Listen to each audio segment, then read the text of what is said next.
নমস্কাৰ আজি মই আপোনালোকক পুনৰ এখন ভিডিঅ' লৈ আহিছোঁ আপোনালোকে আজি মই দেখাবলৈ আজিৰ এই ভিডিঅ'টো দেখাবলৈ চেষ্টা কৰি আছোঁ এখন টেণ্ট ডেকৰেশ্যনৰ ভিডিঅ' আজি মোৰ চেনেলত আপোনালোকে পোনপ্ৰথমৰ বাবে আপোনাৰ টেণ্ট ডেকৰেশ্যনৰ ভিডিঅ' আহি আছে গতিকে আপোনালোকে যদি এই টেণ্ট ডেকৰেশ্যনৰ ভিডিঅ' অলপ হ'লে ভাল পাইছে যদি মোক এটা সুন্দৰকৈ এটা কমেণ্ট কৰি দিব আমাৰ নতুন টেণ্ট হাউচ যেটো আপোনালোকে এটা নতুন ব্যৱসায় আৰম্ভ কৰি আছোঁ আৰু এই ধৰণৰ আপোনাৰ এই টেণ্ট ডেকৰেশ্যনটো আমি যেটো কৰিছোঁ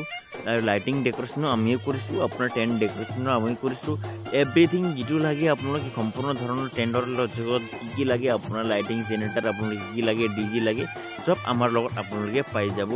হয় আপোনালোকে ঠিকই শুনিছে আৰু লগতে আমাৰ হেভি সাউন্ড সিস্টেম পোৱা যায় যেনেকৈ লাইভ প্ৰগ্ৰাম সিঙ্গাৰ প্ৰগ্ৰাম আৰু আপোনাৰ এভৰিথিং ভাগৱত কথা আদি জাগৰণ সম্পূৰ্ণ ধৰণৰ আপোনাৰ লাইভ প্ৰগ্ৰামৰ কাৰণে সাউন্ড সিস্টেম পোৱা যায় গতিকে আপোনালোকে এই টেণ্ট ডেকৰেশ্যনটো অলপ হ'লেও যদি ভাল পাইছে এটা মোক কমেণ্ট কৰি দিব আৰু আপোনালোকে এই ডেকৰেশ্যনটো বাৰু কেনেকৈ লাগিছে এবাৰ জনাই দিয়কচোন যদি আপোনাৰ এই ধৰণৰ ডেকৰেশ্যন কৰিবলগীয়া আছে তো স্ক্ৰীনত চলি থকা নম্বৰত আপোনালোকে কণ্টেক্ট কৰি কিনে আপুনি যোগাযোগ কৰিব পাৰে